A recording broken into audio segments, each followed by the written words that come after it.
we can be like God. We can build a tower to heaven.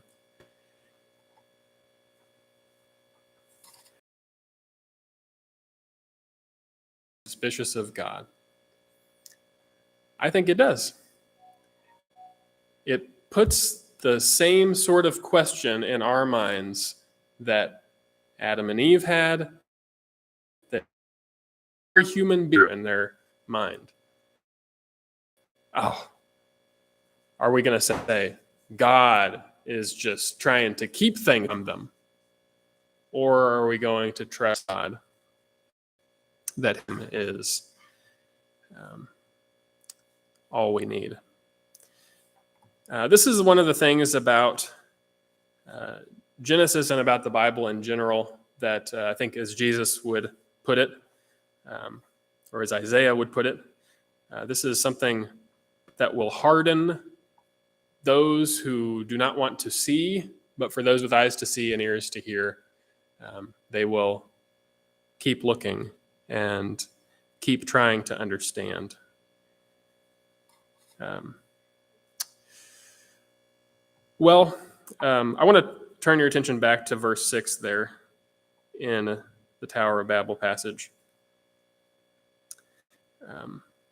Specifically, go back to verse 5. So verses 5 and 6 are the center of the passage, and that's important because there's two ideas that highlight. One is in verse 5. Verse 5, the Lord came down to see the city and the tower which the sons of men had built. And all commentators on this recognize this is pretty funny. Like, what are they doing? The people? They're building a tower to reach up to heaven. Well, that's kind of silly, isn't it? So what does God do? He's like, oh, what are they doing down there? It is funny. It's like almost comedy. And then the next verse is, oh no, now nothing they propose to do will be impossible for them.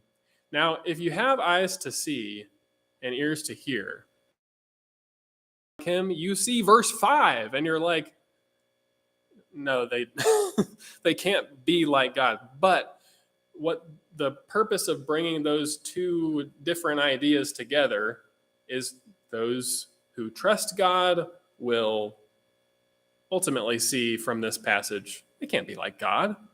But those who don't will take from this passage, God's trying to keep them from stuff.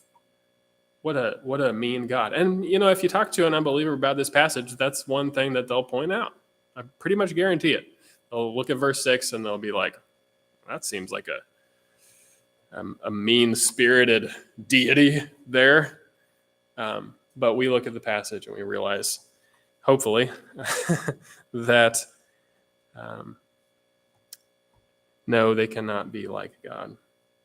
God, in fact, is trying to protect them from, as I mentioned on Sunday, from hurting themselves, from trying to lift themselves up to heaven. And I want to read to you a passage here from Job 42 that can help us to appreciate this idea that no one can really be like God. It actually uses two of the same words that are really rare elsewhere in the Bible. But when it says that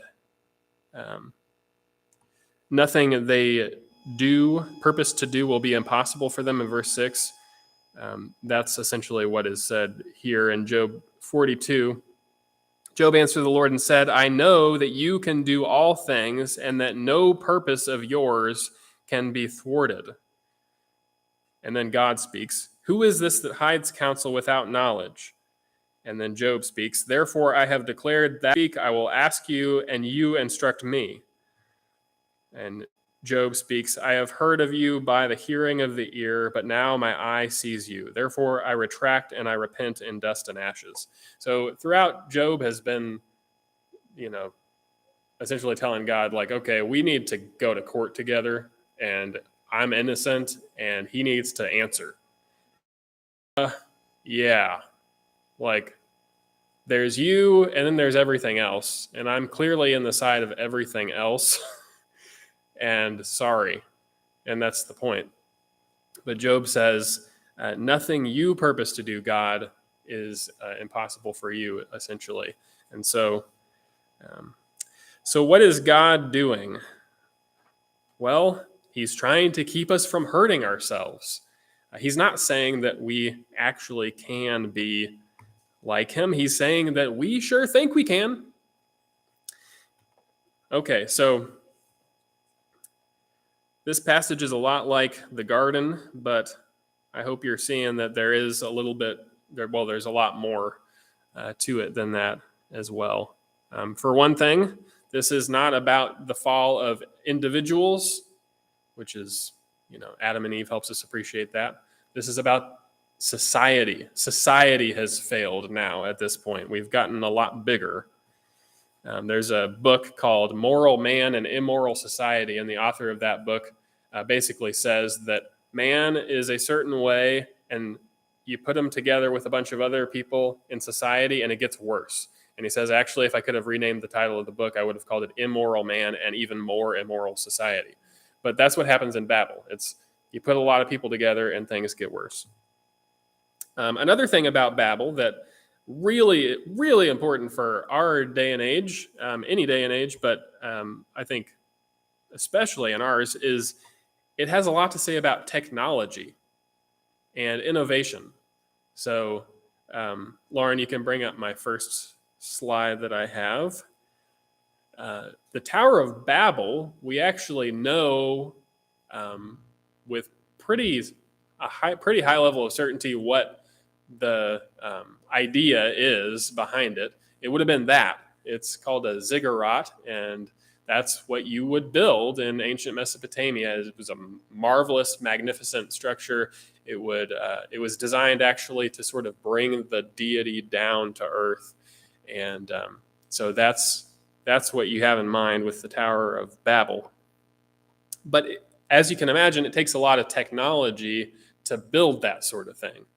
And the ancients, by the way, had some technologies that would surprise us. But as one scholar says, as we know, our technologies are so much more advanced than those of the travelers from the East. For them, it was a mere matter of using bricks instead of stone, although I would disagree with them there. There's certainly a lot more than that. But it is doubted, he says, whether our wisdom or our consciousness of the limitations of our moral capacity is any greater. It's doubted whether our wisdom or our consciousness of the limitations of our moral capacity is any greater. In other words, the same mistakes all around us. And as we think about our use of technology, we should think similarly. Any of you heard of CRISPR?